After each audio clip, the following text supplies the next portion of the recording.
প্রত্যেকটা জায়গার একটা পার্সপেক্টিভ আছে যে আমি যে কাজটা করতেছি এটার একটা অবজেক্টিভ আছে। What will be the object of this work? প্রত্যেকটা জায়গার অবজেক্টিভ আছে। তো সেই অবজেক্টিভ জায়গা থেকে আপনি ইনভেস্টমেন্ট করবেন কেন? এটার অবজেক্টিভটা কি? অবজেক্টটা কি আরও এটা কি হ্যাঁ, আরও এটা রিটার্ন অন ইনভেস্টমেন্ট কতদিনে আসবে? এটার প্রোডাক্ট কি আদৌ মানুষ নিবে? নিবে কি নিবে না? বা এটা আমি কোথায় করতেছি? এখানে কি লজিস্টিক সাপোর্ট আছে? এখানে কি অ্যাভেলেবল ম্যান পাওয়ার আছে এই ইনভেস্টমেন্টে? মানে ইনভেস্টমেন্টের জন্য লোন নিয়ে যখন আপনি পার্সোনাল দিকে ডাইভার্ট করলেন বা অন্য দিকে চলে গেল, তখন কি হবে? আল্টিমেটলি তো ওই টাকার যে বেনিফিট আর্ন করার কথা, আমি করিনি। আমাদের যেমন একটা প্রসেস। আপনি যেখান থেকে লোন নিচ্ছেন বা যে ফান্ডটা ইউজ করতেছেন, ওই ফান্ডের একটা কস্ট আছে ইটসেলফ। ওই ফান্ডটা যদি আপনি অন্য জায়গায় ইনভেস্ট করেন, সেখান থেকে বেশি রিটার্ন যদি না পান, তাহলে আপনি দেউলিয়ার দিকে চলে যাবেন। স্বাগতম জানাই ভাইয়া আমাদের আজকের এই এপিসোডে। আজকে আমাদের এই এপিসোডটা আপনার কেরিয়ার জার্নি দিয়ে স্টার্ট করতে চাচ্ছি। একটু যদি শেয়ার করতেন। ধন্যবাদ আমাকে অপরচুনিটিটা দেওয়ার জন্য। একটু কেরিয়ার জার্নিটা আসলে খুব কঠিন ছিল। আমার লাইফটা আমি এটা বলবো না। কারণ ফার্স্ট অফ অল আমি যদি বলি আমার ক্যারিয়ারটা আমি শুরু করি 2012-এ। 2012 জাস্ট আমার গ্র্যাজুয়েশনের রেজাল্টটা পাইলাম সেপ্টেম্বরে। I have started my career in January 22 first career. তো একটা ব্যাংকিং কোম্পানিতে, দ্যাট মিনস একটা ব্যাংকে আমি জয়েন করি। তো সেটা ছিল আমার ট্রেনি জুনিয়র অফিসার হিসেবে জয়েন করা। তো আমার তো টার্গেট ছিল ব্যাংকে জয়েন করার আগেই ক্যারিয়ারের একটা প্ল্যান ছিল যে আমি একজন প্রফেশনাল অ্যাকাউন্টেন্ট হব। কারণ আমার শুরুটা ছিল যে আমি শুরু থেকেই একটা বিজনেস গ্র্যাজুয়েটে স্টাডি করছি। তো ওইখান থেকে ব্যাংকের ক্যারিয়ারের পাশাপাশি আমি কিন্তু সিএমএ স্টাডি করি আমাদের আইসিএমইবি নীলক্ষেতে। যে সে সিএমএ স্টাডি থেকে আমি ওর সাথে সাথে ব্যাংকিং ক্যারিয়ারটা রান করি, প্লাস আমি মিন টাইম মাস্টার্সটাও কমপ্লিট করি, পোস্ট গ্র্যাজুয়েশনটা কমপ্লিট করি। এর সাথে যখন আমি 4 বছর ব্যাংকিং ক্যারিয়ার হলো, এই মিন টাইমে আমি 4 বছরের সিএমএ নিয়ার টু ক্লোজ, মানে পাশের কাছাকাছি, এবং পাশ করেই ফেললাম বলতে পারেন। তো পাশ করার পরে আমি সিদ্ধান্ত নিলাম, বা পাশ করার আগেই সিদ্ধান্ত নিয়েছি যখন আমি ব্যাংকে ছিলাম, যে 2 বছর চাকরি করার পরে আমি ব্যাংকিং ক্যারিয়ারটার একটা ফোকাসড বা আমি ডেস্টিনেশন দেখে ফেলছি যে না, আসলে আমি যদি এখানে আমার ক্যারিয়ারটা কন্টিনিউ করি, আমি আপ টু কোন লেভেল পর্যন্ত যেতে পারি, বা আমার ক্যারিয়ার যেটা ব্যাংকিংয়ের নেক্সট ক্যারিয়ারটা যেদিকে ধাবিত হচ্ছে, ওই জায়গার জন্য নিজেকে ফিট মনে করি কিনা। দেখেন, একটা জিনিস আমার কাছে যেটা মনে হয় সবসময়, যে প্রত্যেকের ব্যক্তির সোয়ার্ড কিন্তু আলাদা। হ্যাঁ, তো আমার যে বিষয়টা স্ট্রেংথ আছে, আরেকজনের হয়তো ওই বিষয়টা কিন্তু উইকনেসও হতে পারে। যেমন দেখবেন যে কেউ হয়তো খুব ভোরবেলা পড়তে তার ইফেক্টিভনেস আসে, আচ্ছা। কেউ আবার দেখা গেল যে রাত জেগে পড়তে ইফেক্টিভনেস আসে।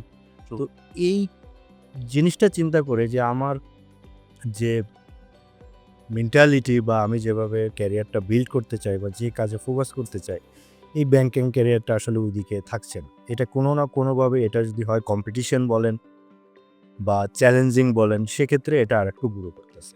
তো ওই জায়গা থেকে আমি চিন্তা করলাম যে I have to switch the job. তো আর যেহেতু আমি সিএমএ পড়তেছি, বা সিএমএ পড়ার সময় এটা একটা ম্যানুফ্যাকচারিং, এবং আমি তখন দেখছি যে আমাদের যারা সিএমএ পাস করেছে তারা কোন দিকটায় ক্যারিয়ার করছে, তাদের সাকসেস রেটটা কী, বা তারা কীভাবে ডিল করতেছে, কেমন লাইফ লিড করতেছে, সোসাইটিটা কেমন। যদিও ব্যাংকিংয়ের সোসাইটিও আছে, একটা আলাদা সেগমেন্ট আছে। তো এই জায়গা থেকে যখন আমি সিএমএ পাস করলাম, তখন আমি সিদ্ধান্ত নিলাম, বা তার আগে থেকেই সিদ্ধান্ত নিয়েছি, যেহেতু আমার সিএমএ পাস করার জন্য আমি যদি আগেই একটা ম্যানুফ্যাকচারিং বা অন্য জগতে ঢুকে পড়ি, আমার কমফোর্ট জোনটা হয়তো ডিসকমফোর্টে পড়ে যেতে পারে, যে কারণে আমার ফোকাসটা যে সিএমএ পাস করা, সেটা কিন্তু একটা হ্যাম্পার্ড হইতে পারে। সো ডিউরিং দ্যাট টাইম যে আমি ওটাকে থেকে গেলাম, ব্যাংকে যে থেকে আপ টু সিএমএ করে। তো সিএমএ পাস করার পরে সিদ্ধান্ত নিলাম যে না, এখনই কি আমি কর্পোরেটে যাব? চিন্তা করছি যে চাকরিতে যদি যাই, তো চাকরির বাজারে কম্পিটিশন কি, আমার বেনিফিটটা কি হবে, আমার ফিউচার ইয়েটা কি হবে। তখন আমি দেখলাম যে সিএ, যেটা চার্টার্ড অ্যাকাউন্টেন্সি, এটারও বাংলাদেশে সিমিলার, যদিও বিষয়টা খুবই সিমিলার, কিন্তু তারপরেও এটারও একটা ভালো ডিমান্ড মার্কেটে আছে। আর তাছাড়া তখন সবথেকে বড় যে জিনিসটা কাজ করছে, যে ধরেন আমি যখন সিএমএ পাস করে গেলাম, আমার মাঝে একটা, যে না আমি এখন এই কমিউনিটির একটা কনফিডেন্স আছে, আমি এই কমিউনিটির একটা মেম্বার। সো আমার সিএ কমিউনিটির দিকে একটা ইমোশন কাজ বা একটা ইন্টারেস্ট তৈরি হলো। তখন আমি চিন্তা করলাম যে না, I need to study CA. So আমার তখন কি করতে হবে, আবার ফার্দার 2 থেকে 3 বছর একটা ইনভেস্টমেন্ট করতে হবে টাইম। ওই ডিউরিং দ্য টাইমে আমার চাকরি করা যাবে না। সো আমার একটা ফিনান্সিয়াল লস। অলরেডি আমি 4 বছর চাকরি করছি। সো আমি সেই জায়গা থেকে আবার 3 বছর চাকরি থাকবে না, 2 বছর 2.5 বছর চাকরি থাকবে না। তো নিজের চিন্তা ভাবনা করে একটা চ্যালেঞ্জের দিকে নিজেকে সেলফ মোটিভেটেড হয়ে ঠেলে দিলাম। তো সেখান থেকে চিন্তা করলাম যে না, আমি একটা ডিসিশন নিয়েই নিলাম। আমি ওই ডিউরিং দ্যাট টাইম অনেক কনফিউজ ছিলাম যে কি করবো। এটা আসলে মানে এই জায়গাতে এরকম একটা ডিসিশন কিন্তু আমরা মোস্ট অফ দ্য টাইম নিতে পারি। যে আপনি যেটা বলতেছিলেন, আমি একটা ডিসিশন নিয়েই ফেলতেছি যে আমি স্টাডি করলে জব করা যাবে না, এরকম একটা জায়গাতে আছে। তো এই জায়গাগুলোতে কিন্তু আমরা মোস্ট অফ দ্য টাইম কি ফাইন্যান্সিয়াল বিষয়টাকে প্রায়োরিটি দিই কিন্তু। কারণ এন্ড অফ দ্য ডে আমার কিন্তু লিকুইড দরকার। আমার পড়াশোনার চেয়েও আমার জবটা বেশি তখন প্রয়োজন হয়ে দাঁড়ায়। এই জায়গাতে আপনি এরকম ডিসিশনগুলো কীভাবে নিলেন? ফিনান্সিয়াল যে ফ্যাক্টর কনসিডার অফকোর্স করতে হয়েছে। তো সেই জিনিসটা হয়তো আমার ফ্যামিলি থেকে যতটুকু পারছে অতটুকু সাপোর্ট বা তারা দেওয়ার চেষ্টা করছে এবং দিয়েছে। আর আমিও আমার হয়তো লাইফ লিডটা একটু শর্টেন করছি। কিন্তু মেইন ফোকাস আমি যেটা বিলিভ করি যে আপনি যখন আপনার ফোকাস বা গোলে কনক্রিট থাকবেন, দেন আপনার রিকোয়ারমেন্টটা কোনো না কোনোভাবে ম্যানেজ হয়ে যাবে। হ্যাঁ, সেটা জিনিস কি যে আপনার একটা কনফিডেন্সের কথা যেটা বললেন, প্লাস হচ্ছে যে আপনার এফোর্টটা। আমরা যেমন কনক্রিট দেখি না, কনক্রিটের মধ্যে কিন্তু কোনো হাওয়া নাই, কোনো বাতাস নেই। না। তো এরকম যখন আপনার চাওয়া আর চেষ্টা মাঝে বা প্ল্যানের মাঝে যদি কোনো গ্যাপ থাকে, দ্যাট মিনস কোনো হাওয়া যদি থাকে, then it will not be possible. এটা ওয়ার্ক করবে না। সো আমি এই জায়গাগুলোতে নিজেকে ধরেন এই যে ভেরিয়েবলগুলো আছে, যে কিছু ছোট ছোট ভেরিয়েবল যেগুলো ডেফার্ড করছি, না it's can be deferred for up to next 3 years. এটা হতে পারে আমার লাইফ থেকে 3টা বছর বিভিন্ন আয়তে যেতে পারে। হ্যাঁ, তো আমি সেই অনেক ইনসিডেন্টের হয়তো যেতে পারে। আমি ওটাকে ওইভাবে একটা চ্যালেঞ্জ হিসেবে নিচ্ছি। Think that it's an incident for me, যে next 3 years or 2 years I will not be able to earn any money. So how will you lead your life? So আমি তখন ওভাবে ডিসিশনটা নিয়ে মুভ করে গেলাম সিএর দিকে। তো এইটা ছিল মূল যে ভেরিয়েবল বা যে ভেরিয়েবলগুলোকে উপেক্ষা করা, মানে আমার কি বলে এটাকে বলবো, আমি জয় করার যে ইন্টারনাল ভেরিয়েবল। তো ওই কনফিউশন আপনি যেটা বললেন, ওই কনফিউশনে কিন্তু আমি ছিলাম যে কি করবো। তো আলটিমেট একটা সময় মনে হলো যে না, what will happen next, so I have to take the decision now and I will take the decision. So তখন এরপরে আমি সিএ ফার্মে চলে গেলাম। ফার্মে যাওয়ার পরে আমি ওখানে প্রায় 2.5 বছরের মতো কাজ করলাম। 2.5 ইয়ার্স কাজ করার পর আমি এখন তো রেডি টু সুইচ, কারণ তাদের সাথে আমার কন্ট্রাক্টটা শেষ। এখন আমি সিএ পরীক্ষাও দিতে পারবো, পাসও করতে পারবো, বা যতটুকু পাস করেছি বাকিটাও শেষ করতে পারবো, মার্কেটেও যেতে পারবো। তো মার্কেটে যাওয়ার আগে আমি ভাবতেছি, যেহেতু অলরেডি 3 বছর আমি স্পেন্ড করে ফেলছি, তো ওই 2.5 বছর আমি ফুল কমপ্লিট করতে পারি নাই, কিছু পার্ট বাকি ছিল, কয়েকটা সাবজেক্ট বাকি ছিল। তখন আমি চিন্তা করলাম তাহলে কি করা যায়। আমি কি এখনই খুব চ্যালেঞ্জিং একটা জবে যাবো কিনা, যেখানে আমি ফুল টাইম জবে এফোর্ট দেবো। তো চ্যালেঞ্জিং জবে গেলে হয়তো আমার বাকি পার্টটা হয়তো ডিলে হবে অথবা শেষও নাও হইতে পারে। কারণ এখন আমি কমিউনিটিতে অনেক লোককে দেখছি যে যারা হয়তো এই ধরনের ডিসিশনের কারণে তারা এটা কমপ্লিট করতে পারে নাই, বা আশেপাশেও আছে অনেক। তখন আমি একটু ওয়েট করতে থাকি, ওই ফার্মেই থাকি, যাওয়া আসা অফিসে। তো ওয়েট করতে করতে I got an opportunity in Chittagong. তো আই এম ফ্রম খুলনা। তো আমি চিটাগং একটা অপরচুনিটি পাই, যেটা একটা রেগুলেটরি বডির মতো, ধরেন চিটাগং স্টক এক্সচেঞ্জ, আমি বলে দিলাম। তো সেখানে যাওয়ার পর আমি চিন্তা করি না it is the best fit for me to pass the CA. তো তখন আমি ওখানে 2 দিন বন্ধ, আইসিএবি লাইব্রেরির কাছে, এবং চিটাগং গেলে আরেকটা সুবিধা যেটা পাবো, আমার ঢাকায় যে কমিউনিটি আছে এখান থেকে আমি কিছুদিনের জন্য সাইড হয়ে যাব। সো আমি আমার স্টাডি ফোকাসটা বেশ ভালো দিতে পারবো। তো ওই ডিসিশন নিয়ে আমি কিন্তু চিটাগংয়ে আমার কেউ নেই, no one is there. So আমি তখন ওখানে যাই, ওখানে প্রায় চাকরি করি, পরীক্ষা দিই, এবং উইদিন 2 ইয়ার্সের মধ্যে আমি ওখানে পাশ করে ফেলি। যখন পাশ করি তখন দেখছি যে এটা একটা সার্ভিস ইন্ডাস্ট্রি, একটা রেগুলেটরি বডি। তো এই রেগুলেটরি বডিতে আমার ক্যারিয়ার প্ল্যান কী হবে, আর ম্যাক্সিমাম যদি হয় বা কী হবে। তো বডিতে বা আমার লার্নিং স্কোপটা কি। রেগুলেটরি বডি সাধারণত কী হয় যে রুলস অ্যান্ড রেগুলেটরি বেসড হয়। সো আপনি ওখানে কাজ করার বা একটা ভেরিয়েশন আনার বা কিছু একটা খুব বেশি নাই, একেবারে যে স্কোপ নাই বা বাংলাদেশ ক্যাপিটাল মার্কেটে অনেক জায়গা আছে স্কোপ করার, বাট এটা একটা টাফেস্ট জার্নি হবে আমার জন্য হোক বা যার জন্যই হোক।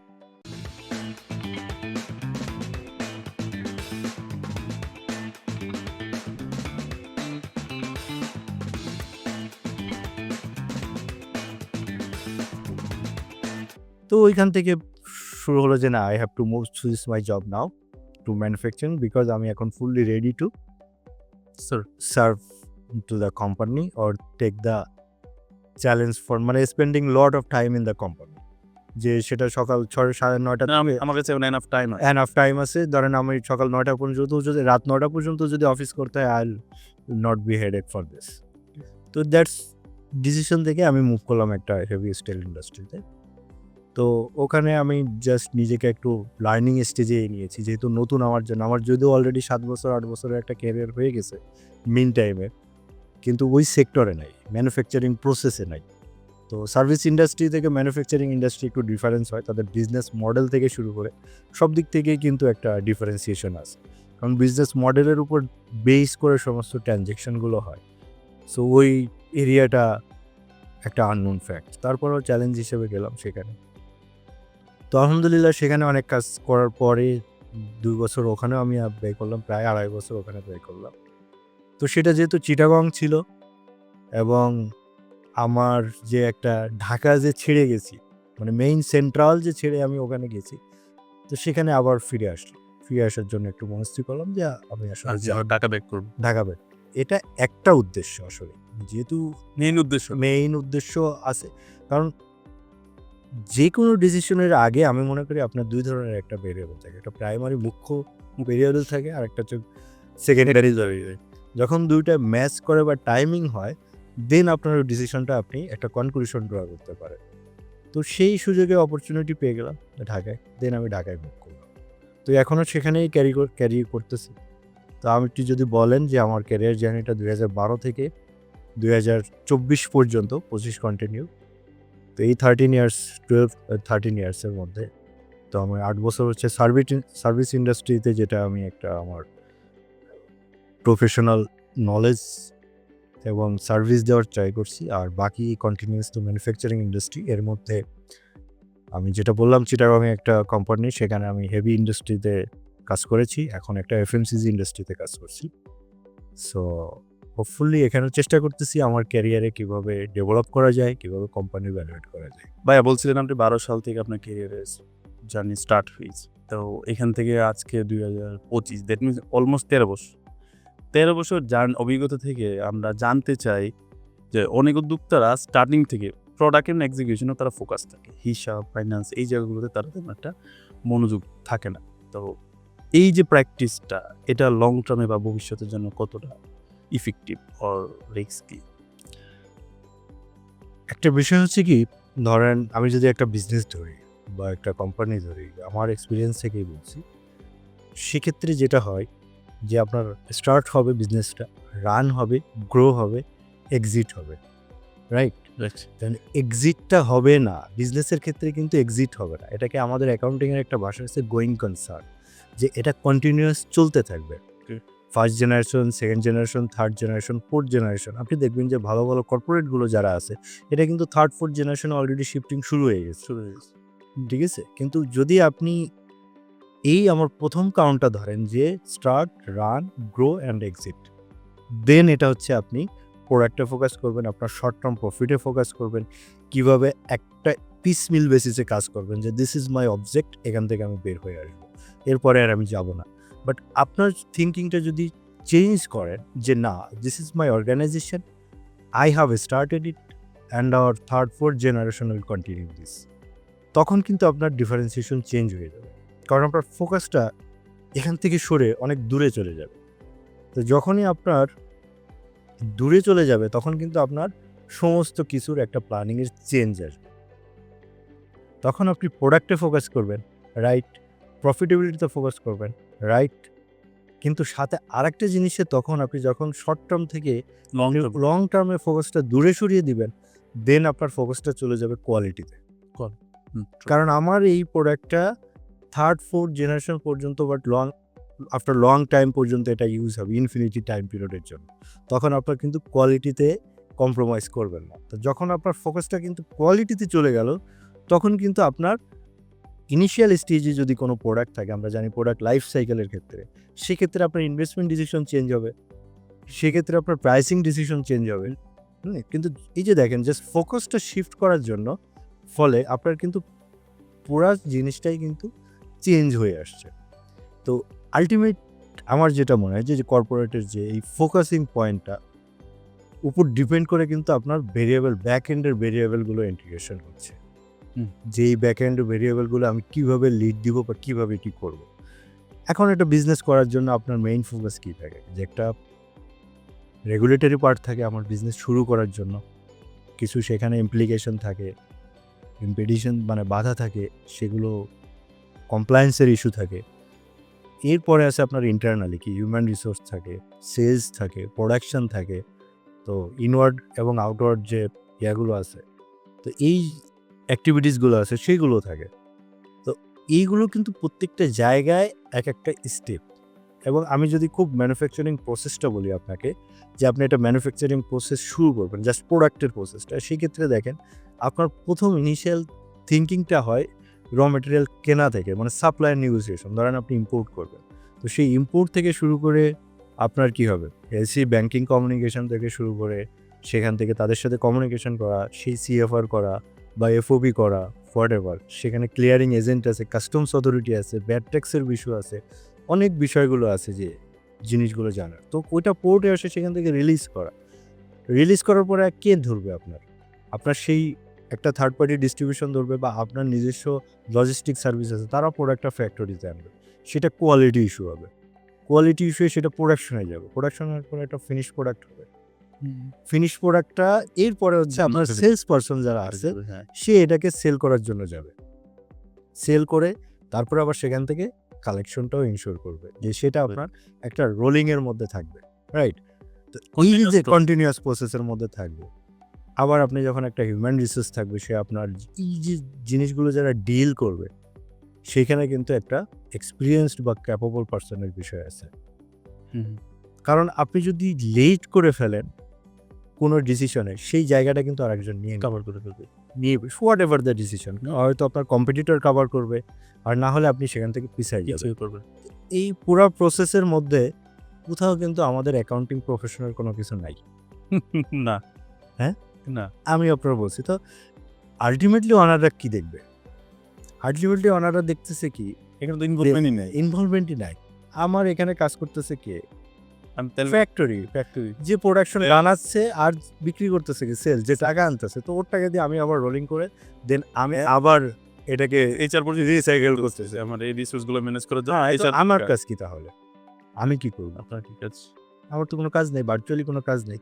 ওকে, এই জন্য আমি বলি যে দুনিয়ার যদি সব মানুষ সৎ হয়ে যেত, সৎ বা কোনো অ্যাক্টিভিটিস না থাকতো, মানে খুব সিম্পলি চিন্তা করেন, যদিও অকল্পনীয়, বাট তাইলে উকিল আর এই অ্যাকাউন্টেন্টদের কোনো বিজনেস থাকতো না। কারণ ধরেন আমি যদি এখন নাই হয়, যদি সব ধরেন সবাই সৎ, তো সে যে টাকা নিচ্ছে সেও আপনার ইসলামিক মাইন্ডেড বা what ever, say during the পিরিয়ডে টাকা দিয়ে যাচ্ছে, আপনি কোম্পানির ওনার ঘাম শুকানোর আগে তার পেমেন্ট দিয়ে দিচ্ছেন, তো কোথাও কোনো ল্যাকিংস নাই। তো না, আছে? নাই, কোথাও কোনো ল্যাকিংস নাই। কিন্তু যে ইঞ্জিনিয়ার, যে এই ল্যাপটপটা বানাইছে, দেখেন, সে যদি না বানাইতো তাহলে কিন্তু এই বেনিফিটটা আমি পাইতাম না। ফ্রিজ মানে আমার যে টুলস, আমি কিন্তু কোনো কিছুই বানাই না। স্টিল কিন্তু আমি আপনাকে আমার কোনো জায়গা ফোকাস করি নাই, আমি যে কোনো জায়গায় দরকার এটাকে কিন্তু আপনাকে বলি নাই সব জায়গায়। তাহলে আমার কাজটা কি? তাহলে কোথায় আপনাদের ইনভলভমেন্টটা? সেটাই, এই যে জায়গাটা আছে। হ্যাঁ। তো এখন ধরেন আমি আমার দুইটা, আমি যে কথাবার্তাগুলো বলছি সেখান থেকেই আসি। সবাই অনেস্ট, তাহলে কি হবে? কিন্তু আপনার একটা মেজারমেন্টের দরকার আছে। একটা মেজারমেন্টের দরকার আছে যে আমার এই প্রোডাকশন প্রসেস থেকে শুরু করে এই এন্ড টু এন্ড প্রসেস হইতে অ্যাজিউম 180 ডেজ লাগে, সোর্সিং থেকে ডেলিভারি করে কালেকশন পর্যন্ত। তাহলে এটা কত দিনে হচ্ছে? এটা কি 180 দিনে হচ্ছে, নাকি এটা 200 দিনে হচ্ছে, নাকি 250 দিনে হচ্ছে? তাহলে আমার এই মেজারমেন্টটা কিন্তু ইম্পর্টেন্স, কারণ যদি আপনার এটা 180 দিনে যায়, বছরে 2 বার রোলিং হচ্ছে। যদি এটা 4 মাসে যায়, এটা বছরে 3 বার রোলিং হচ্ছে। তো এই যে একটা মেজারমেন্ট, এটা পার্সোনালিও সবাই করে। যেটা বলছি যে আপনি প্রত্যেক দিন আগে ঘুমানোর আগে থেকে শুরু করে আপনার কিন্তু একটা প্ল্যান সেট করে যে আগামীকাল এই কাজগুলো করবো আমি, এবং দিন শেষে সেটাকে একটা ম্যাচ করে যে না, এটা তো আজকে হলো না, তাহলে এটা কালকে করে ফেলতে হবে। তাহলে এই যে একজন আপনার কিন্তু সুপারভাইজার লাগে, সেই সুপারভাইজারকে monetary supervisor. I am not supervising administrative issue, যে নাই তুমি আসো নাই কালকে, বা কালকে ফাঁকি দিছো, বা এই কাজটা হয় না, এটা নট লাইক। আমি সুপারভাইজিং যে ফিগার সুপারভাইজিং করতেছি। কিরকম? যেমন এই প্রসেস থেকে শুরু করে এই প্রসেসে যদি আমার টাকাটা 6 মাস লাগে, এটা যে আসলে 6 মাস যদি না লাগার কথা থাকে এই স্ট্যান্ডার্ড প্রসেসে, তাহলে এটা লাগার কথা 4 মাস। তাহলে আমি 6 মাসে যদি 20 টাকা প্রফিট করি, তাহলে 4 মাসে কত করবো? এটা প্রফিটটা একটু বাড়বে। রাইট। তো আমি ফিগার সুপারভাইজার কারণ ফলে এটা কিন্তু কোম্পানির একটা 100% ভ্যালু এডিশন। সেটা কিভাবে? আচ্ছা, আপনি যে বলতেছেন এখানে 6 মাসের একটা প্রসেস হইতেছে। এটা মেজার করার মতো না, এটা ভ্যারি করবে মানে product to product. Product to product just আমি অ্যাজ এ এক্সাম্পল হিসেবে এক্সাম্পল হিসেবে। এইখানে লেটস সে যদি একটা এক্সাম্পল দিতেন, আপনি কিভাবে এখানে অপটিমাইজ করেন বা মেজার করেন যেটা আসলে আরেকটু কমে হইতে পারে? আচ্ছা, ধরেন একটা প্রোডাক্ট ওখান থেকে আসার পরে এখানে তো অনেক ভেরিয়েবল আছে, কাস্টমস ইস্যু আছে, ড্যামারেজ ইস্যু আছে, ট্যাক্স ভ্যাটের ইস্যু আছে। তো আমাদের যে এক্সপার্টিসগুলো, আমরা আসলে অ্যাকাউন্টিংয়ের যে এক্সপার্টিস মূলত 4টা সেক্টরে আমরা প্রফেশনাল যারা আছি তারা একটু করি। সেটা হচ্ছে ধরেন আমাদের লোকাল রোজ ভ্যাট ট্যাক্স, সেটা হচ্ছে সবথেকে বড় একটা স্টেক হোল্ডার। এটার কিন্তু একটা প্ল্যানিং আছে। যেমন আপনার পার্সোনাল ট্যাক্সে যদি বলি আমি, আপনি যে ইনভেস্টমেন্ট করলে যে 15% একটা রিবেটের একটা ফিগার আছে, ট্যাক্স লায়াবিলিটি কমবে, এটা তো আপনাকে জানতে হবে। 30শে জুনের মধ্যে কোন কোন খাতে ইনভেস্ট করলে আমি একটা রিবেট পাবো, তাহলে কোন ভাবে আমি ইম্পোর্ট করলে বা কোন ফর্মে গেলে বা কোন বিষয়ে গেলে ব্যাড ট্যাক্স কম হইব, বা এই ব্যাড ট্যাক্সটা করা যায়, মিনিমাইজ করা যায় এই এক্সপেন্সটা, সেটা কিন্তু আপনাকে একটা আইডিয়া দিতে হবে, প্ল্যান দিতে হবে। আপনি হয়তো বলে রাখছেন আপনার লজিস্টিক ডিপার্টমেন্টকে যে ওটা অমুক দিন রিলিজ হবে, অমুক দিন নিয়ে আসেন, কিন্তু আপনি জানেন না যে যদি ওখানে একদিন ডিলে হয়, আগামী দিন শুক্র শনিবার আছে, এটা যদি বন্ধ হয়ে যায়, আমার 2 দিনের ড্যামারেজ আসবে। Customer will need pay the demurrage. তখন আপনার কম্পিটিটর থেকে, প্রাইসিং থেকে, লস থেকে কস্টিং বেড়ে যাবে। আরও একটা ইস্যু যেটা বলেন যে ফান্ডিং ডিসিশনটা যেটা হয়, আমরা যারা প্রফেশনাল মূলত 3টা ডিসিশনে কাজ করি। একটা হচ্ছে ইনভেস্টমেন্ট ডিসিশন, আর একটা হচ্ছে আপনার ডিভিডেন্ড ডিসিশন, আর হচ্ছে ফাইন্যান্সিং ডিসিশন। তো প্রত্যেকটা ডিসিশন কিন্তু আপনার ইভ্যালুয়েশনের ব্যাপার আছে, কিছু ম্যাট্রিক্স আছে, কিছু টুলস আছে। So before taking any decision, এই টুলস এবং ম্যাট্রিক্স দিয়ে আপনি ইভ্যালুয়েট করেন। তো ফাইন্যান্সিংয়েরও বিভিন্ন অপশন থাকতে পারে। যেমন আপনি ধরেন যে আপনি জানেন প্রত্যেক দিন বিকাশ থেকে আপনারা অফার দিচ্ছে লোন নিলে ফ্রি, ইয়ানের আজকে 300 টাকা লোন নেন, 20 টাকা ক্যাশব্যাক। তো আপনি হয়তো বলতেছেন আজকে অমুক ব্যাংক থেকে লোন নেন বা অমুক প্রোডাক্টটা নেন, ক্রেডিট কার্ড থেকে নেন, আপনাকে এত ইএমআই দিচ্ছি, এত % প্রসেসিং ফি দিয়ে দিচ্ছি, এটা অফার, বিগ অফার। তো আপনি কিন্তু ওই যে খালি চোখে যেটা দেখছেন বিগ অফার, কিন্তু অ্যাকচুয়ালি যে দেখেন হিসাব করে, আপনি যদি ফুল ফ্লেজের ফুল ইয়াটা নেন, সেখানে কিন্তু একটা হিউজ বিজনেস আছে, কস্ট ইনভলভমেন্ট আছে। এটাকে বলে ইফেক্টিভ রেট। আপনাকে বলছে 12% রেটে ইন্টারেস্টে আপনাকে লোন দিব, কিন্তু যেমন প্রসেসিং ফি আছে, ডিলে ইন্টারেস্ট আছে, আদার চার্জ আছে, এটা দিয়ে দেখা যায় ইফেক্টিভ হয়ে যাচ্ছে 15%। তাহলে আপনি কোন সোর্স থেকে ফাইন্যান্সিং করবেন? তো এটা একটা মেজর ডিসিশন। নেক্সট হচ্ছে আমরা প্রথম যেটা বললাম যে ইনভেস্টমেন্ট ডিসিশন, আপনি কোথায় ইনভেস্টমেন্ট করবেন? দেখেন প্রত্যেকটা জায়গার একটা পার্সপেক্টিভ আছে, যে আমি যে কাজটা করতেছি এটার একটা অবজেক্টিভ আছে। What will be the object of this work? প্রত্যেকটা জায়গার অবজেক্টিভ আছে।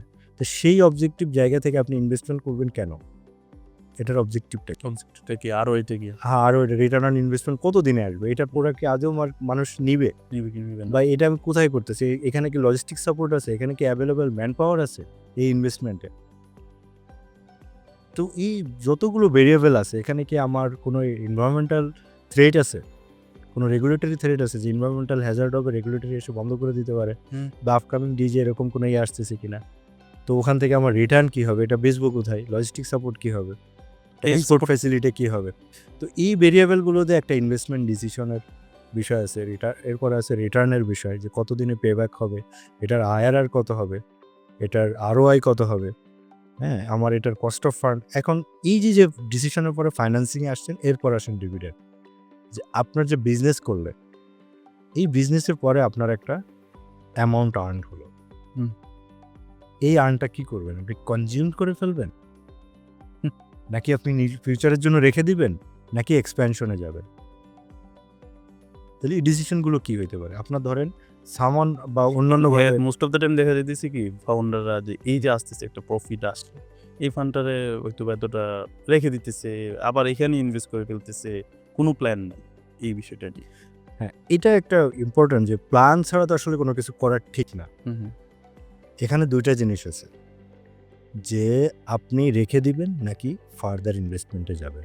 তো এটাকে একটা অপরচুনিটি কস্ট আছে, যে আমি যদি এটাকে এখন ফার্দার ইনভেস্টমেন্টে যাই, তো সেই ইনভেস্টমেন্ট থেকে যে পরিমাণ রিটার্ন আসবে, আর আমি যদি ওই ইনভেস্টমেন্টে না যাই, সেকেন্ড কোনো যায় অপরচুনিটি আছে। হ্যাঁ, সেখানে যাই, সেখান থেকে কতটা রিটার্ন আসবে, বা আমি যদি এখন এক্সপ্যানশনে যাই, যে এক্সপ্যানশনের জন্য যে পরিমাণ ক্যাপিটাল দরকার, সেই ক্যাপিটাল আছে নাকি Yes. এটা আমার রেগুলার বিজনেস থেকে যে ইয়েটা হয় সেখান থেকে কিন্তু চলে যাবে কিনা, ওটা কিন্তু সাফিসিয়েন্ট নাও হইতে পারে, না, কারণ ইনভেস্টমেন্ট ডিসিশন। তাহলে আমি কি করি? আর একটু ওয়েট করি, এটা আমি ইনভেস্টমেন্ট লাগবে। হ্যাঁ, এটা start স্টেক হোল্ডারকে দিতে যাই, বা আমার ফাইন্যান্সিং অপশন লিমিটেড আছে, বা আমি চাচ্ছি না লোন নিয়ে বিজনেস করতে।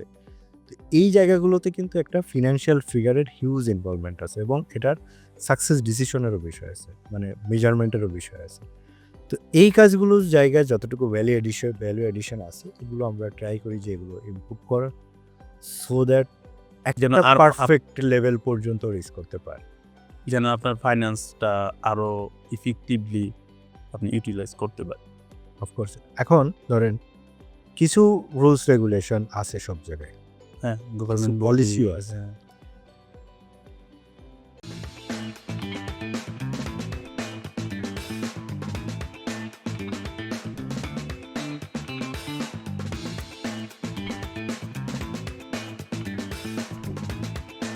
যেমন ধরেন wall.com আমেরিকার একটা হ্যাঁ, যে এখানে কিন্তু একটা তাদের একটা ফিনান্সিয়াল স্ক্যান্ডাল আছে। কিরকম? তারা কি করছে, যে তারা যে ক্যাপিটাল এক্সপেন্ডিচার হইতো, সেটাকে তারা রেভিনিউ হিসেবে দেখেছে। তো মালিক অনেক প্রফিট আর্ন করছে, সেই প্রফিট থেকে বিভিন্ন ডিসিশন নিয়েছে। আসলে ওটা প্রফিট ছিল না, ওটা ছিল তার ক্যাপিটাল এক্সপেন্ডিচার, অ্যাসেট পারচেজ। আচ্ছা, তো যখন অ্যাসেট পারচেজকে আপনি রেভিনিউ দেখিয়ে দিয়েছেন, মানে অ্যাসেটই ইনভেস্টমেন্ট ছিল, তো যখন আপনি রেভিনিউ দেখিয়ে দিয়েছেন, তখন কিন্তু কি হলো, তার লায়াবিলিটিকে রেভিনিউ দেখাইলেন, লায়াবিলিটিকে লায়াবিলিটি রেভিনিউ সেটা কেমন হয়? এটা ওয়ার্ডটা কেমন শুনুন, একটা হচ্ছে লায়াবিলিটি, একটা আয়, দুইটা তো বিপরীত জিনিস, কিন্তু দুইটা কিভাবে এক হলো, আপনি কিভাবে করলেন? মানে যদি ধরেন আপনি আন্ডারস্ট্যান্ডিং, বা আমরা আপনাকে মানে যে লেভেলে হেল্প করি অর্গানাইজেশনে, সেটা বলছি, সেটা কেমন? আপনি এখন ব্যাংক থেকে একটা লোন নিলেন, পার্সোনাল একটা 10 লাখ একটা লোন নিলেন, সেটা আপনার কোনো ফিক্সড অ্যাসেটের জন্য। এটা আপনি না করে, বেশ আপনার একটা ফিনান্সিয়াল সাউন্ডনেস আছে, আপনি ঘুরে বেড়াইলেন, খাওয়া দাওয়া করলেন, অনেক ফাইনাল কিনলেন, মানে ইনভেস্টমেন্টের জন্য লোন নিয়ে যখন আপনি পার্সোনাল দিকে ডাইভার্ট করলেন, বা অন্য দিকে চলে গেল, তখন কি হলো? আলটিমেটলি তো ওই টাকার যে বেনিফিট আর্ন করার কথা, এটা আমি করি না। আমাদের যেমন একটা টুলস আছে, আপনি যেখান থেকে লোন নিচ্ছেন বা যে ফান্ডটা ইউজ করতেছেন, ওই ফান্ডের একটা কস্ট আছে ইটসেলফ। ওই ফান্ডটা যদি আপনি অন্য জায়গায় ইনভেস্ট করেন, সেখান থেকে বেশি রিটার্ন যদি না পান, তাহলে আপনি দেউলিয়ার দিকে চলে যাবেন, আপনার অর্গানাইজেশন দেউলিয়া হয়ে যাবে। আপনি এখন ব্যাংক থেকে 14% হারে ঋণ নেবেন, তাহলে আপনি অ্যাটলিস্ট 16% 15% হারে আয় করতে হবে, আদারওয়াইজ আপনি দেউলিয়া হয়ে যাবেন। কারণ ওই 2% কম্পেনসেশন করতে করতে করতে আপনি 5-10 বছর পরে যে দেখবেন যে আপনার আর আসলে কিছু নেই।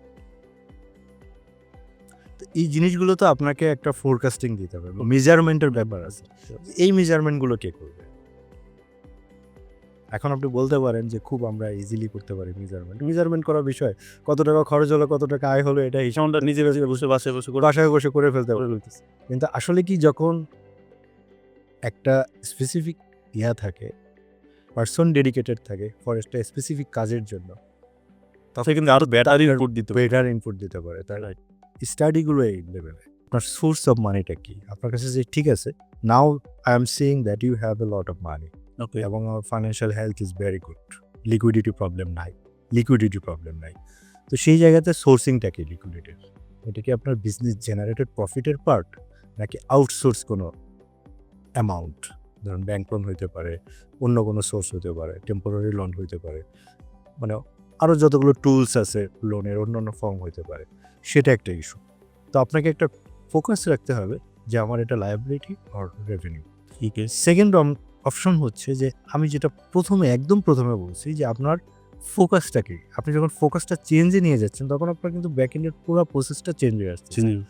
যে আপনি এখন চিন্তা করতেছেন no I am in very good position to lead, deal and operate my business. Okay. So আপনার একটা এক্সটার্নাল এনভায়রনমেন্টের অ্যানালাইসিস দরকার।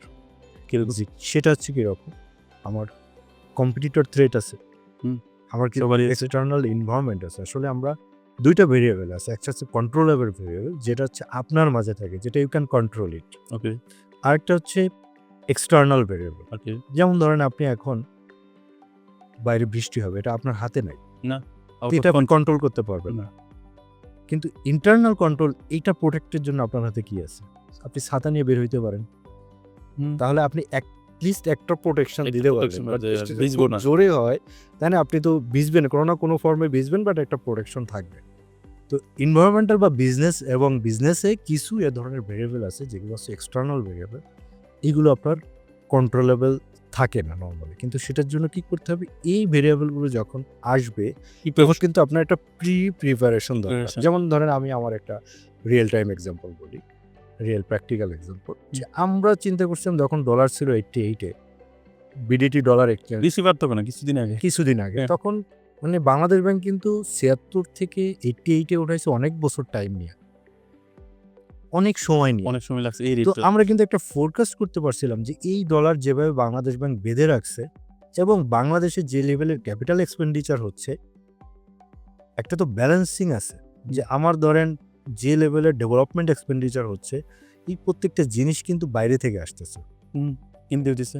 কিনতে হয়েছে বাইরে থেকে আসতেছে। ধরেন আপনি বাইরে থেকে কি সিমেন্টের কথা ধরেন, যে আপনার বড় মেগা ইনফ্রাস্ট্রাকচার যেগুলো আসছে, আপনি হয়তো বলতেই পারেন বা পাবলিক জেনারেলি পারসেপশন যে সিমেন্ট তো আমার লোকাল কোম্পানি থেকে নিচ্ছি, কিন্তু তার র ম্যাটেরিয়ালটি কোথা থেকে আসছে, বাইরে থেকে আসছে। বাইরে থেকে। হ্যাঁ, তো আলটিমেটলি সিমেন্টের জন্য you have to pay to the outside, dollar dollar আমার পে করতে ডলার পে করতে হচ্ছে। তো যে লেভেলের মেগা স্ট্রাকচার হচ্ছে এবং যে লেভেলের রেভিনিউ এক্সপোর্ট হচ্ছে বা আমার রেমিটেন্স আসতেছে, এটার মধ্যে কিন্তু একটা বড় ধরনের গ্যাপ হয়ে যাচ্ছে। We are seeing that. আপনারা আগে থেকে এরকম আমরা একটা দিচ্ছি যে, কিন্তু বাংলাদেশ ব্যাংক এটাকে কি করছে, বেঁধে রাখছে যে ওরা এটা উঠতে দিচ্ছে না। ওকে। তো তখন আমাদের মনে হলো যে এই বাঁধটা থাকবে না, এই বাঁধটা ভাঙবে। এইটুকু একটা মোটামুটি পারসেপশন কিন্তু আমাদের ছিল, আপনাদের আগে থেকে এরকম আগে থেকে একটা ফোরকাস্টিং হতে, Prediction এটা তো মিলতে হবে, হ্যাঁ, হ্যাঁ। এটা তো আপনার মিলতে হবে, ক্যালকুলেশন মিলতেছে না। মিলতে রেট এন্ড আমাদের কনস্ট্রাকশন বা আমার কনজাম্পশন, হ্যাঁ খরচের সাথে এক্সপোর্ট ইম্পোর্টের যে ব্যালেন্স মেইনটেনেন্স সেটা তো হচ্ছে না। মিলতেছে না। ওকে। দেখেন রেজাল্ট কি হলো যে অ্যাটলিস্টে 130 টাকা পর্যন্ত উঠে গেল এবং খুব হুম। দ্রুত ওঠানামা করে আবার এটা স্টেডি হয়েছে।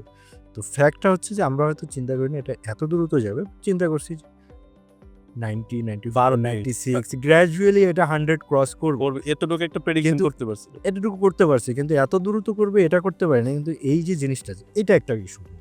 যে আপনি যেটা বললেন, আপনার কোশ্চেনিংটা দিল যে ফিনান্সিয়াল হেলথ আমার কাছে সব কিছু আছে মানে আমি খুব হেলদি, বিষয়টা আপনি ওভাবে থেকে যদি কমফোর্টে বসে থাকেন, তাহলে কিছু এক্সটার্নাল এনভায়রনমেন্টাল ফ্যাক্টর যেগুলো আপনার ইগনোরস হয়ে যেতে পারে এবং তার জন্য আপনার বড় ধরনের সাফার, এবং বাংলাদেশের প্রতিটা কোম্পানি সাফার করছে এটার জন্য, এভরি কোম্পানি আই ক্যান মানে সবাই। সবাই করছে।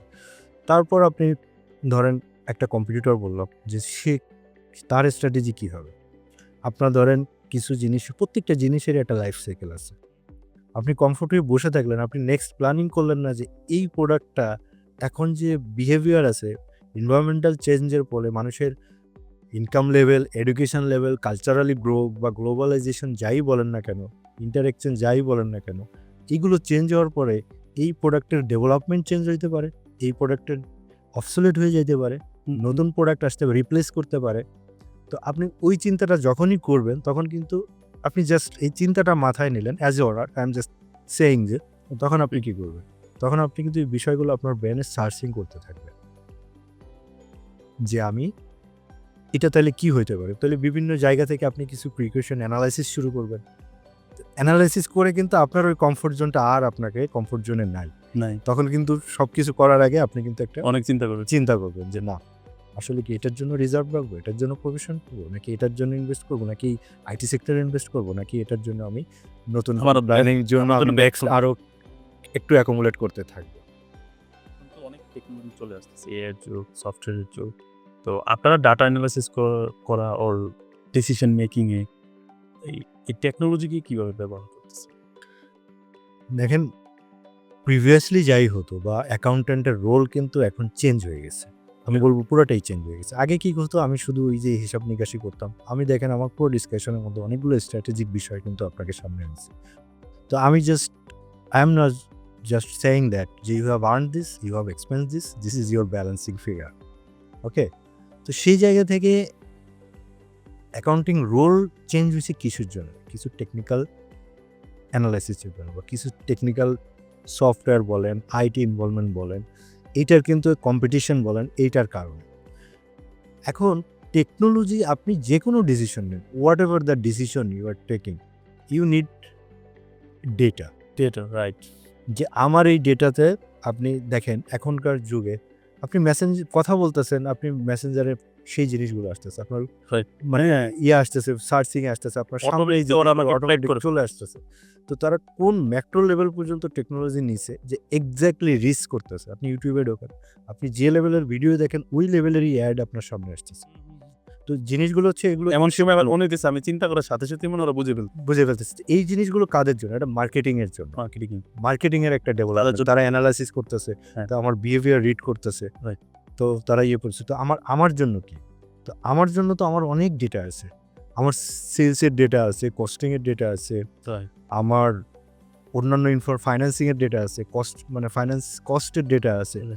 আমার ধরেন যতদিন ধরে বিজনেস অর্গানাইজেশন করতেছি সব ডেটাই সব আপনি data যদি আছে। না রাখেন ক্লিয়ারলি এবং অ্যাকুরেটলি, তাহলে তো আপনার এই ডেটাগুলো একটা ট্রেন্ড আপনাকে দিবে না।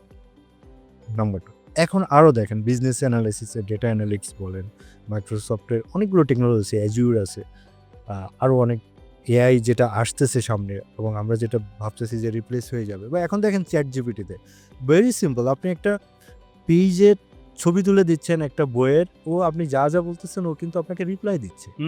ও আপনাকে রিপ্লাই দিচ্ছে, ও আপনাকে বলছে যে আপনার আর কিছু লাগবে, আপনি আর কিভাবে দেখতে চান, তো সব কিন্তু ও ওখানে জেনারেট করে দিচ্ছে।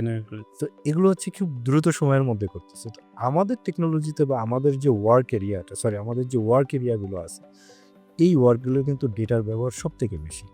ক্যারিয়ার নিয়ে কনফিউজ হওয়া ভেরি ইজি, মানে খুবই ইজি। সেটা কেমন? আমরা ক্যারিয়ারটা যখনই হচ্ছে বা বাই বর্ন ফ্যামিলি থেকে বলেন, আমার নেক্সট ফ্রেন্ডস থেকে বলেন বা ফ্রেন্ডসের বড় ভাই থেকে বলেন, মানে একটা সারাউন্ডিং এনভায়রনমেন্ট বলেন, এরপরে নেক্সট স্টেপ আপনি ইউনিভার্সিটিতে বলেন বা বড় ভাইরা কীভাবে কোথায় পাস করছে, কীভাবে কে কার ক্যারিয়ার করছে, দেন আপনি যদি কর্পোরেটের চাকরি ঢোকার পরে বলেন, এই প্রত্যেকটা জায়গায় আপনি কনফিউজড হবেন। কীভাবে কনফিউজড হবেন? যে আপনি দেখতেছেন আপনার এক ফ্রেন্ডের বড় ভাই এই দিকে সাকসেস হয়েছে, আপনার এক কাজিন এদিকে সাকসেস হয়েছে, তো ইউ আর গেটিং কনফিউজড নাও এবং ভেরি আর্লি স্টেজেই কনফিউজড হয়ে যাচ্ছে। আর সবথেকে বড় জিনিসটা হচ্ছে আমাদের পার্সপেক্টিভ বা কালচারাল বা আমাদের গ্রোনের যে বিষয়টা, সেখান থেকে আমরা কিন্তু বাইবন ধরে নিচ্ছি যে আই নিড এ জব। সব ট্রু। এবং এটা 90% ক্ষেত্রে সে কিন্তু তার ইনহেরেন্ট মাইন্ডেই চলে আসছে আমাকে একটা চাকরি করতে চাকরি হবে করতে বা সামথিং লাইক দ্যাট, যেটাকে একটা রেগুলার পে থাকবে, একটা রেসপেক্ট থাকবে, মানে সব জায়গা থেকে শুরু করে। তো এই জায়গায় এসে যখন আপনি বিভিন্ন জায়গায় কনফিউজড হয়ে যাচ্ছেন, তখন আপনার একটা স্ট্রিক্ট গোলে বা ডিসিশনে দাঁড়িয়ে থাকা খুব টাফ। তো এই গোলটা সেট করার আগে আপনাকে একটা ডিসিশন নিতে হবে, আপনার সোয়াট অ্যানালাইসিসটা করতে হবে। কেমন পারেন না যে ধরেন আপনি সিএ বা সিএমএ পড়তে গেছেন, আফটার কমপ্লিটিং গ্র্যাজুয়েশন ওর এমবিএ যাওয়ার পরে আপনি এটা অনেক সময় স্পেন্ড করে ফেলছেন। তো আপনি কি করলেন? এমনিতেই আমার কালচারালি যে আমার 24 থেকে 26 বছর লেগে যায় পোস্ট গ্র্যাজুয়েট করতে, আপনি এরপরে যে ওখানে আরও 10 ইয়ার্স 15 ইয়ার্স স্পেন্ড করে ফেলবেন। তো এই 10 ইয়ার্স 15 ইয়ার্সের মধ্যে আপনি অলরেডি পার্ট টাইম একটা প্রফেশনে এঙ্গেজ হয়ে গেছেন। তো না পারতেছেন প্রফেশনে ফুল ফোকাস দিতে, যেটা আপনার ক্যারিয়ারে গ্রোথ হ্যাঁ। করবে, না পারতেছেন আপনার এডুকেশনে ফোকাস করতেছেন, না পারতেছেন আপনার আর একটা স্কিল ডেভেলপমেন্ট করা। আপনার একটা ক্যারিয়ার ম্যাপিং আমি যদি বলি, যে একটা ক্যারিয়ার ম্যাপিংয়ের 70-20-10 একটা rule. I have just read an article of Harvard Business Reviewতে। তো 70% আপনার ক্যারিয়ার গ্রো করবে আপনার প্রফেশনাল এক্সপিরিয়েন্স, মানে আপনি যেখানে কাজ করতেছেন সেটার একটা এক্সপিরিয়েন্স, সেখানের পারফরমেন্স দিয়ে। আপনার প্রায় 20% ক্যারিয়ার গ্রো করবে নেটওয়ার্কিং দিয়া বা কমিউনিটি দিয়া, আর 10% ক্যারিয়ার গ্রো করবে আপনার এডুকেশন দিয়া। তো ওই পার্সপেক্টিভে যায় যে আপনি প্রশ্নটা করলেন, যে আমার কাছে মনে হচ্ছে বা আমাদের এখন যারা আছে তাদের কাছে মনে হচ্ছে বিবিএ এমবিএ করার জন্য, যে করার পরে হয়তো আমি ওই ক্যারিয়ারটা পাবো না। কিন্তু রিসার্চ কি বলছে যে না, 70% আপনার এটা নট নিডেড, 10% কন্ট্রিবিউশন আছে এটার। তো বাকি 70%-এর জন্য আপনি কি হয়েছেন, ডাইভার্ট হয়ে যাচ্ছেন। ওকে, ডাইভার্ট হয়ে যাচ্ছেন কি, আপনি যখনই দেখছেন যে আপনি এসে দেখছেন যে আপনার সিনিয়র যিনি আছেন বা রিপোর্টিং বস আছে উনি একজন প্রফেশনাল, তো ওনাকে আমার রিপোর্ট করতে হয়েছে, তো ওনার ওই লেভেলে পৌঁছে দিলে আমার প্রফেশনাল হইতে হবে। এই একটা মাইন্ডসেটে কিন্তু আপনার ওই ডেলিভারিগুলো, আপনি যে 5 বছর বা 10 বছরের ডেলিভারি দিয়ে আপনি যে একটা ওই সিমটি লেভেলে আপনি যাইতে পারবেন, এখানে 70% কন্ট্রিবিউশন এইটা, এই জিনিসটা স্লো হয়ে যাচ্ছে। ওখানে ফুল ফোকাস থাকছে না। ফুল ফোকাস না থাকার কারণে আপনার কাছে মনে হচ্ছে একটা লেভেলে এসে যে প্রফেশনাল কোয়ালিফিকেশন না থাকার পরে আমি সিনিয়র পজিশনটা হোল্ড করতে পারলাম না। কিন্তু আসলে ব্যাপারটা ফুললি নট এগ্রিড, আমি স্পেশালি যেটা ছাড়াও আপনি পারবেন, কিন্তু আপনার ফোকাসটা ঠিক রাখেন। তো আপনি তো ওই যে সারাউন্ডিং দেখে আপনি ইয়ে হচ্ছে, এটা হচ্ছে আমার কাছে মনে হচ্ছে যে এই একটা কনফিউশন, যে মানে হিস্ট্রি যখন আমি কি দেখতেছি, একটা হিস্ট্রি দেখতেছি, একটা সিনারিও দেখে আমি আমার নিজেকে জাজ করে ফেলতেছি, নিজেই ডিসিশন নিয়ে ফেলতেছি যে আমি হিস্ট্রি দেখতেছি 10 জায়গায় এটা হচ্ছে, কিন্তু এটা হওয়ার আমার পার্সোনাল মানে ওপিনিয়ন যেটা, এটা একটা রিজন। আপনি ঢোকেন এখন বিবিএ এমবিএ করে একটা জায়গায় ফ্রেশ ঢুকে আপনি ডেলিভারি দেন 100%, of course you will get a senior position without your professional, because আপনি ওখানে 70% ওয়েট ক্যারি করতেছে আপনার কাজ, আপনার এক্সপার্টিস, আপনার ডিসিশন, আপনার পারফরমেন্স। True. হ্যাঁ, আপনি 20% করতেছে আপনার কি নেটওয়ার্কিং। এখন দেখবেন যে অনেক চাকরি, অনেক জিনিস বা অনেক ইন্টারভিউ বোর্ডে আপনি কোয়ালিফাইড লোক খুঁজে পাচ্ছেন, মানে এন্ট্রি লেভেলের কথা বলতেছি। হ্যাঁ, তো এটা আমরাও দেখছি, এন্ট্রি লেভেলে আমরা যখন একটা ইন্টারভিউ নিচ্ছি তখন দেখছি যে সে বেসিক কোনো কোশ্চেন অ্যান্সার দিতে পারছে না। কারণ আজকে যেটা যেভাবেই হোক, হোয়াট এভার ফর্মে হোক, আপনি যেটা স্কিপ করে গেছেন, এটা অবশ্যই না অবশ্যই আপনাকে নেক্সট কোথাও না কোথাও সাফার করাবে। আপনাকে যে টাইমে যেটা লার্নিংয়ের স্টেজ ছিল, যেটা এফোর্ট দিয়ে শেখার কথা ছিল, সেটা আপনি ফুল ফ্লেজে ওইভাবেই শেখেন। দেখবেন যে আপনার কোয়ালিফিকেশন ছাড়াও একটা পাসপোর্ট তো দরকার, অফকোর্স। আপনি একটা এন্ট্রিতে, আমি যদি বলি প্রফেশনাল কোয়ালিফিকেশন হচ্ছে আপনার একটা পাসপোর্ট। আপনি ধরেন পাসপোর্টে কী করবেন, একটা জায়গায় এন্ট্রি নেবেন, তারপরে সেখানে ধরেন আপনি আমেরিকার পাসপোর্ট নিয়ে আমেরিকায় গেলেন অ্যাজ ইউ। তো ওখানে যেয়ে আপনি কি করবেন? আপনি কি সুপার শপে ডিউটি করবেন, নাকি আপনি সফটওয়্যার ইঞ্জিনিয়ার হবেন, নাকি আপনি ওখানে আর্থার অ্যান্ডারসন বা ওই পিডব্লিউসি বা কেপিএমজি ফার্মে চাকরি করবেন? এটা ইটস ডিপেন্ডস অন ইউ।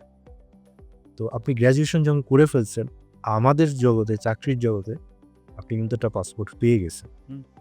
এখন এই পাসপোর্ট ইউজ করে আপনি কি করবেন, কোথায় যাবেন? It's your problem. তো এই জায়গায় আসলে আমার মনে হয় না যে খুব বেশি কনফিউজের দরকার আছে, কারণ এটাকে আমার সব থেকে ইম্পর্ট্যান্ট যেটা জিনিস, যে আমার এখানে গোলে স্ট্রিক্টলি ফোকাস থাকে।